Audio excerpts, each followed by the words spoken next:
Today's hearing is about a questionable practice at the FDA, one that has been under investigation for over 2 years, or almost 2 years, July of 2012, by the Inspector General, one that we do not consider to be political in any way, shape, or form, or partisan in any way, shape, or form. We consider it to be questionable, if not despicable, that whistleblowers, a known whistleblower and others, appear to have been targeted for an investigation, proactively monitoring, effectively a wiretap on their computers in order to see if they could get the dirt on employees so that they could take action. The FDA justified this based on a leak to the New York Times. However, to the best of our investigation, rather than working retrospectively to see if they could discover who had in the past leaked, they began a practice of monitoring computers, one that captured all information, forwarded all information, including, at a minimum, correspondence as whistleblowers with 3 members of Congress's staff, Senator Grassley's, our staff, and Chris Van Hollen of Maryland. It doesn't matter whether it's one or all. It doesn't matter whether it's a Republican or a Democrat. This committee believes in whistleblowers, encourages whistleblowers, and particularly believes that communications with members of Congress, the other branch, Article 1, are in fact off limits to that kind of monitoring. It appears as though no protections were placed on that, but rather this was an attempt at gotcha. There may have been good reason to be concerned. An investigation into leaks may have been very justified. In this case, we are not questioning whether or not an investigation should have occurred, but rather the tactics and the lack of protection there.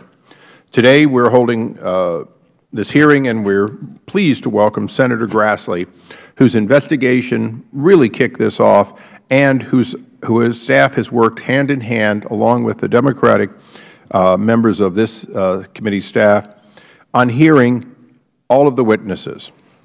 I might note,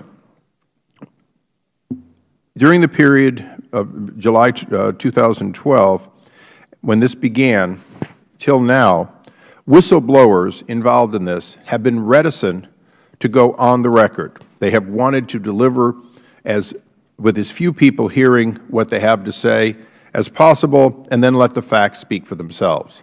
In the purest sense, that's what whistleblowers should do. In the purest sense, we should have an independent investigation that discovers the facts with limited testimonial by the whistleblowers.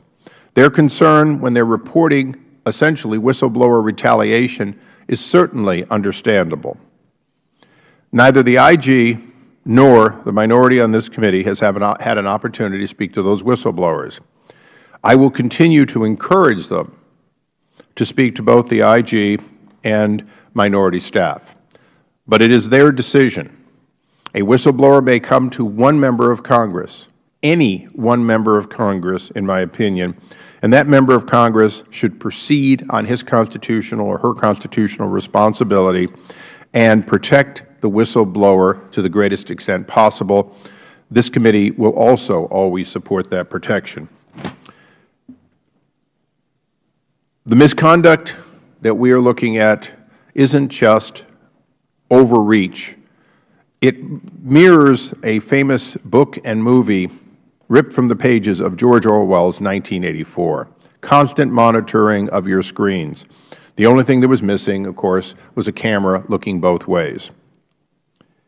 I am here to say that the Federal employees know that every communication they do on a government property, on government time, or using government assets, or doing government business is subject to the Federal Government looking at it. There is no expectation of privacy.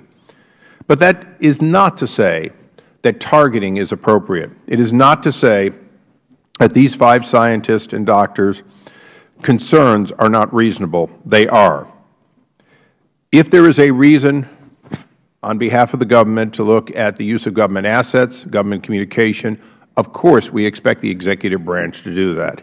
However, if there is going to be use of products such as Spectre 360, a product that captured every 5 seconds the screens of the computers being used and the keystrokes, then quite frankly, it has to be done for all at every moment, and then there have to be rules on how it can be used.